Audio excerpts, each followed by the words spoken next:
Good evening. An area of North London says it's about to become the country's first smartphone-free area.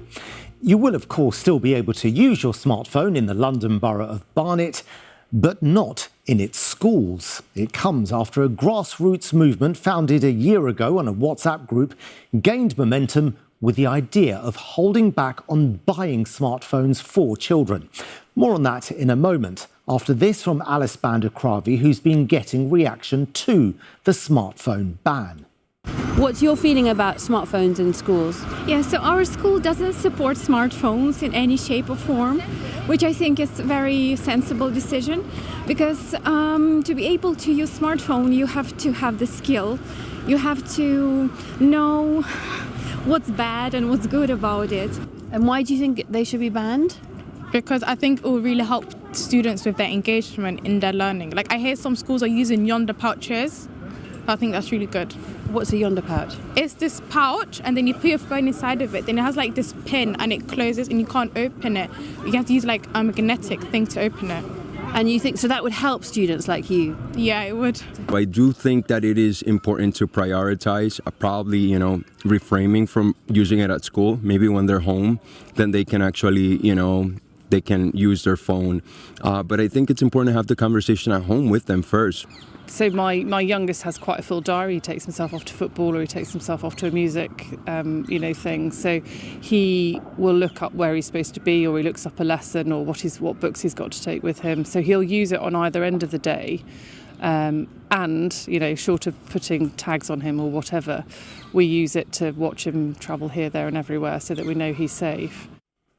Well, I'm joined now by Nova Eden from the Smartphone Free Childhood campaign, who's campaigned for the change in Barnet. Thank you for joining us this evening. 126 schools will be going smartphone free. You've led this movement in North London. Why is it so important? Well, we now have an overwhelming amount of evidence and research to show that smartphones and social media are causing a huge amount of problems for young children. There are alarming and rising levels of anxiety, depression, self-harm and tragically suicides in young children, which have been correlated to smartphone use and social media use at a young age. So we really feel like getting this sort of parent power and working together collectively with schools and head teachers and educational leaders, we're really standing up to try and make change for our children. OK, you say you've worked collectively with schools and authorities as well. How difficult was it to get them on board? It wasn't difficult at all. I think schools have been dealing with the problems and fallouts of social media and smartphones for many years. So what we're doing is we're giving them a platform to sort of come together collectively with the parent communities. We've also had the support of our MP, Dan Tomlinson, in Chipping Barnet. And really, the head teachers are very much on board. We're all very concerned about what's happening with young children. I think this is a public health emergency, and the head teachers are delighted to sort of have the campaign now to help their parent communities, and we're having some great success. But there are schools which use smartphones for homework and other things like that. I mean, there are advantages. To say it's all bad is also unfair. We're not anti-tech, we're just pro-childhood. And, we really want to get to that point where we're having sort of 7 to 8 hours a day where children are not having access to their smartphones and social media.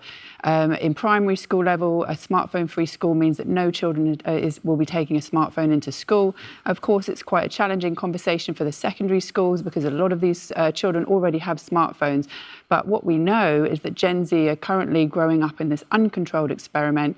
We know it's causing a mental health epidemic amongst children, and we really want meaningful change for this next generation who are coming up in the schools. And does that next generation get it, do you think, or will they be resentful of this ban? No, they absolutely do. I'm doing lots of workshops in schools with children, and it's amazing how aware they are. They have older siblings who are glued to their smartphones. It's not by accident that these children are sort of on their smartphones for 7 hours a day. It's designed to be as addictive as possible. And I think that this next generation of children are much more aware. And now that we have the campaign and support of parents and schools, this collective action problem is really the way forward. But we do need the government to change their guidelines in this country, because that's what's happening globally, and we really need our government to step up now. In a word, do you think this is going to spread to other places in London? Absolutely. Let's see what happens. Thank you very much for your time, Stephen. Nova Eden. Thank you. Thank you.